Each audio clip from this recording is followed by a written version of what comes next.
This is a big one, everybody. So I'm just going to get right into it as fast as I can.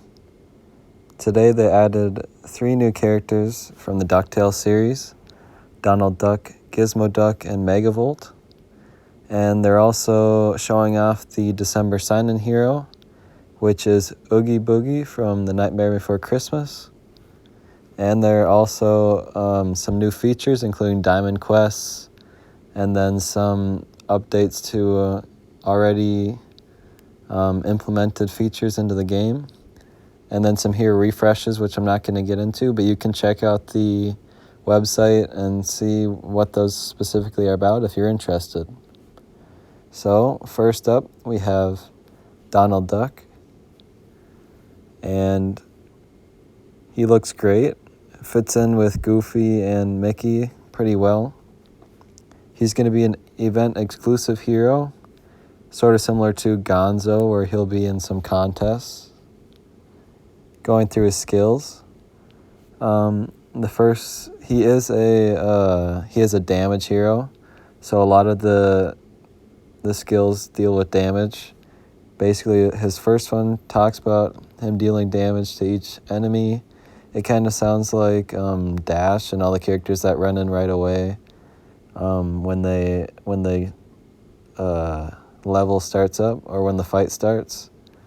His next one, Hopping Mad, is also just dealing with damage, no extra uses. And then Ruffled Feathers. Once he falls below a % of his max HP, he gains HP and energy over time. So I guess he heals himself every wave, which is pretty cool.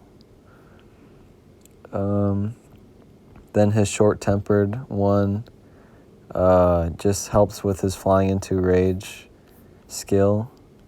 And then his last one helps with his short-tempered skill. And his friendships are going to be with Anger, which shows off his anger issues, and Donald Duck with Scrooge McDuck, which obviously you get that. We're going to move on to Gizmoduck. I didn't actually know he was coming, but I actually really like Gizmoduck, so I'm glad that he's in.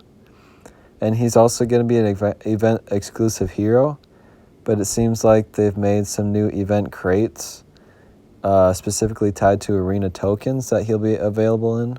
I'm not sure that's going to work out. We'll have to wait and see. He is a support hero, so all of his skills will deal with supporting the team. He gives armor for his first skill with Signal Boost. And then with the suit scan, he takes armor away from the enemies, it seems, which would be pretty cool. Then the powerful pull, it seems just like a normal basic skill, dealing damage to them. And then his calculated move, apparently he can study enemies. I guess maybe that's part of the powerful pull. And then once he does this, he can have armor for the rest of the wave. His skills are kind of confusing to me, but I guess we'll figure out once he actually comes out. And then his red skill will help out with his signal boost. And they don't actually show off his friendships yet. We'll have to see what they're like after a bit once he's released. Next up is Megavolt, which we've known he's going to be in since October. And it's kind of a surprising character to have in the game. I wouldn't have initially expected any enemies from the DuckTales series to make it into this game. He's not in a lot of Disney games in general. This might actually be the first Disney game he's in. But anyways, he is going to be exclusively in the Diamond Crate like most of the new heroes that come out. And he is a damaged character like Donald.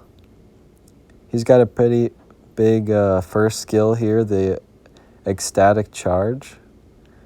And I guess it has 2 forms in his passive and his active. And it seems like a lot of his skills has to do with charging up. So I guess every attack he does helps lead to a charged amount. And this helps with each of his moves by slowing down enemies or dealing more damage to enemies by the amount of charge he has. His next skill, the Shocking Strike, also deals with damaging charged enemies. And then his Say What skill is, let's see, he can stun enemies, which is always good. The Shock Absorber also deals with his charge kind of specialty and just dealing damage like kind of like the Shocking Strike. And then his red skill once again helps his charged move and the Shock Absorber skill. His friendships are going to be with Finnick, which I guess kind of relates to the animal nature of him. I don't know. And Emperor Zurg, I guess the enemy aspect is their relationship. Finally, we get to see a brand new Nightmare Before Christmas. Last year, around Christmas time, we got Jack Skellington and Sally. So I'm glad that they updated the roster with Oogie Boogie now. He is going to be the sign-in hero, as I mentioned before. And I'm really happy to get Oogie Boogie. He's one of my favorite Disney characters, if I'm being honest. And he's going to be a tank character, which makes a lot of sense. So he also has a passive and active first skill, kind of like Megavolt.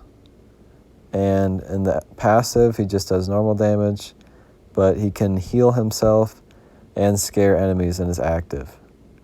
A big second skill with Snake Eyes. So I guess he has a random chance, because he throws a pair of dice, and then you get a chance to get Snake Eyes. Otherwise, any other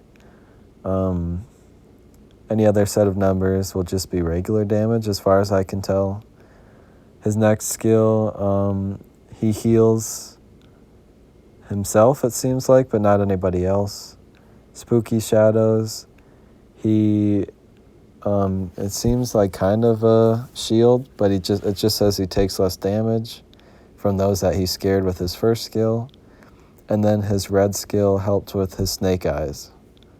He will be friends with Randall Boggs and Captain Hook, two brand new villains, which makes a lot of sense. Then they go into the hero refreshes, which I'm not going to get into. Like I said, you can read that up on your own time. But I am going to look into the Diamond Quests, a brand new feature in this update. And it seems a lot like the daily or the weekly quests, where you kind of just play the game and you get rewarded based on completing a certain amount of things each day. It says you can get 10 points normally for people who are free to play, or you can get premium rewards, which just helps to get more prizes, or maybe you get them sooner. You can get more points per day. I didn't read into it too much. I'm not interested in the premium pass. Again, you can look at this on your own time. And right now, it's only going to be in servers 2 through 4 and 8. So I should be able to show it off in my update video. Anyways, I'm going to move on to a new leveling system. It seems like when you're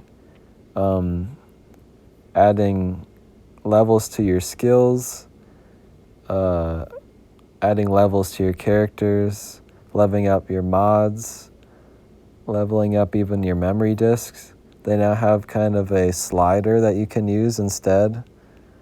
So you can add just the max amount that you have, or you can pick an amount in the middle. It's a little more than just adding one at a time, which again is just a quality of life upgrade. And then there's a new contest format, which is going to be about the whole community helping out instead of just your guild or just you by yourself. And that sounds like a good idea. It would be a lot easier to get prizes, I'd assume, and we'd most likely get the max amount every time. So I'm looking forward to that. And then finally, or not finally actually, but the new hero locations. Again, I've gone over Donald Duck is an event exclusive, as well as Gizmoduck. Megavolt will be in the Diamond Crate, and Oogie Boogie will be the sign-in hero for December. The final note in this is that during the week that this comes out, November 20th through November 28th, they're going to be giving out a gift. I'm not sure if they're going to give out hero chips. They're going to give out a lot of units like coins or upgrade materials. They don't specify, but keep a lookout for it. If it's anything special, I'll make a video about it. And then finally, Polaris tells us that this update should be coming out tomorrow. He doesn't say anything about not getting it approved by Apple or anything, so I'm assuming that everything has went well. So yeah, that's the entire update. This is going to be one of my longer update videos, but there are 4 characters to go over and updates besides that. So it kind of makes sense why the last few updates were a bit smaller, considering that they have so much for this one. Maybe it's due to the Disney Plus release, and they want to get all this DuckTales stuff to fit in with the nostalgia of Disney Plus. I don't really know. I know that Launchpad was rumored to be coming, but he wasn't in this update. So I don't know if that deconfirms Launchpad or if they're planning to release him in December, which seems kind of weird.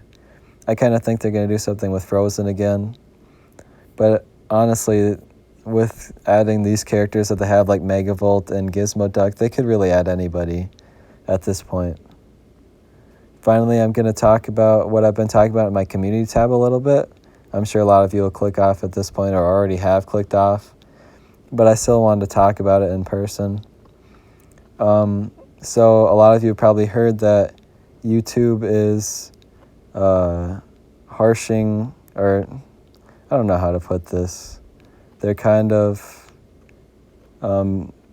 they're forced to push down on content creators that are targeting, or not necessarily targeting, but they see that they're targeting, or they think that you are targeting children. And because of this, they want to protect these children who are watching these videos. So if your videos are considered for children, you cannot have comments on your videos. You earn less revenue because of not all ads can be shown on your videos. And there are a lot of other things that kind of just go against you if you upload for kids, which is really unfortunate considering that YouTube has only been promoting being family friendly for the past couple of years, and now it's a complete turnaround where they want you to be somewhere in the middle where you're not necessarily going to be demonetized, but you're also not making kid content. And it's really unfortunate for me. I've been watching a lot of videos on it. I've tried to figure out what I want to do with my channel. I mentioned that I would probably just delete my channel because I don't know what to do. But I think the best option would just be at least to try and make my channel completely, or to say that all of my videos are for kids, because just looking at the thumbnails, that's what most people would assume. But if it doesn't go well, I hardly make money as it is, and with the limited revenue, I'll make even less. I'll gain less subscribers at a time. I'll probably never make it to 2,000 subscribers at this point because of, I won't be recommended anymore. They'll block me off because they don't want kids to be finding videos that aren't for kids. I'll be in a little realm of my own that I won't be shown off to any other content creators or any consumers of my content. So I highly suggest, if you enjoy my content, to subscribe. This probably isn't the best place to tell you because not a lot of people even watch these videos. But please subscribe if you haven't already, because once January 1st comes around, you won't be recommended my videos anymore unless you are subscribed, and I'll show up in your subscription feed. That's as much as I know, at least. Take everything I said with a grain of salt. I don't actually know a lot about this subject, but I'm trying to figure it out as best I can. And it's a big change for YouTube, so I'm not the only person that this is going to affect. I'm sure a lot of the people that you watch are also going through this conundrum with me. But please just consider supporting everybody you know, regardless of if they make family-friendly content or not. I don't really have much more to say on that. Thanks for listening this far if you have, and I'll see you tomorrow when the update comes out. Goodbye.